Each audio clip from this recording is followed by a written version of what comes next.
Since 1999, Marilyn Jasper and friends have been working to save Clover Valley, an island of cultural and ecological treasure in Rocklin, California.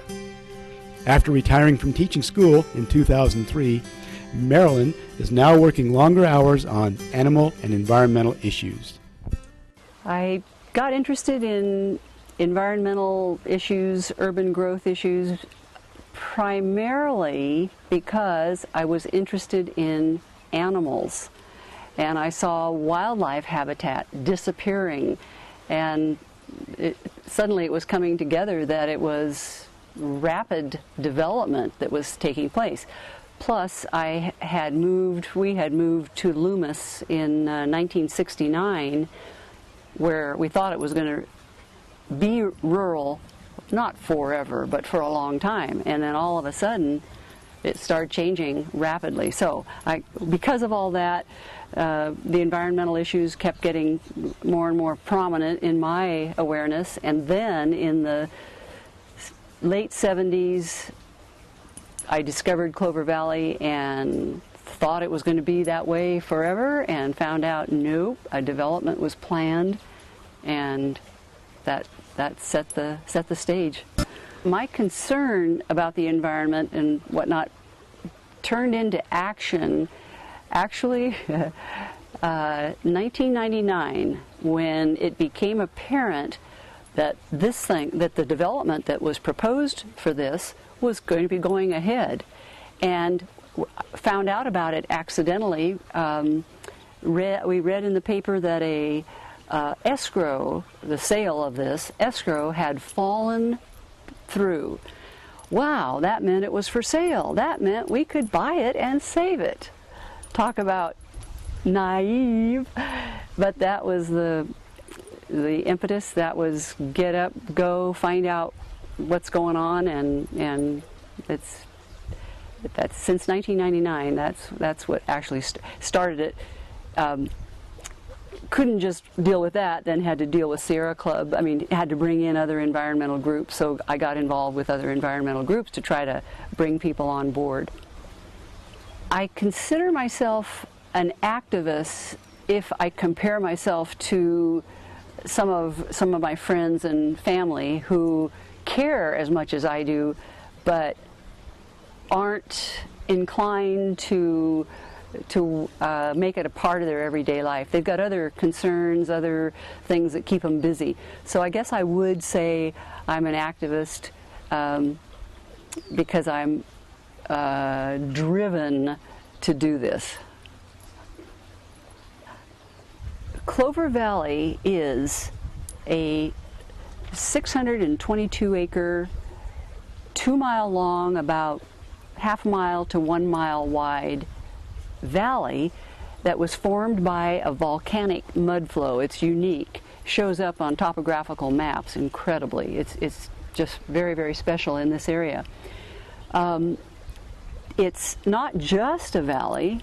It's got wetlands, over 40 acres, contiguous oak woodlands, half of which are blue oaks, which are not regenerating, so it's special in that regard. Perennial creek.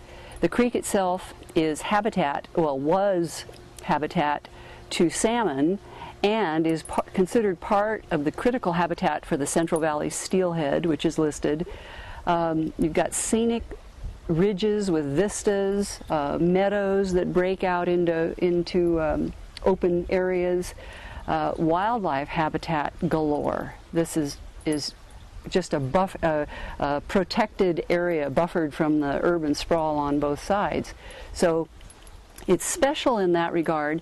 It's actually about 5 or 6 miles long, but we're just trying to save this little 2 miles. If the proposed development goes ahead, we lose on many levels.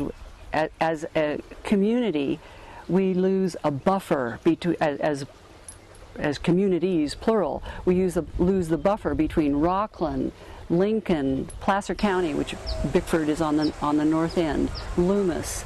But almost more importantly than that, we lose contact with, I'll say nature again, overworked word, possibly, but do people really, is there any place where so many concentrated resources, concentrated features can be found in this one narrow little stretch? I mean, if it had just wildlife, just wetlands, we'd be concerned about it. But we lose 10, 15 important resources if it's allowed to be developed. Valley means a preserve. Saving Clover Valley could mean a historical nature preserve or a prehistorical historical nature preserve. It could be, there could be a museum, there could be interpretive centers, nature viewing centers, I'll say passive but non-invasive recreational trails. We don't think the whole thing should just be, you know, wide open, have at it, but with proper planning and design, it could just be this, actually a major tourist draw, a destination, but it wouldn't necessarily be overrun with people. It would be someplace to come very special to get people back into nature. It could also, by saving it, we also think it could be an educational resource, field trips, archaeological studies, biological studies, wildlife, just the list goes on and on as to what the options are when we say saving it.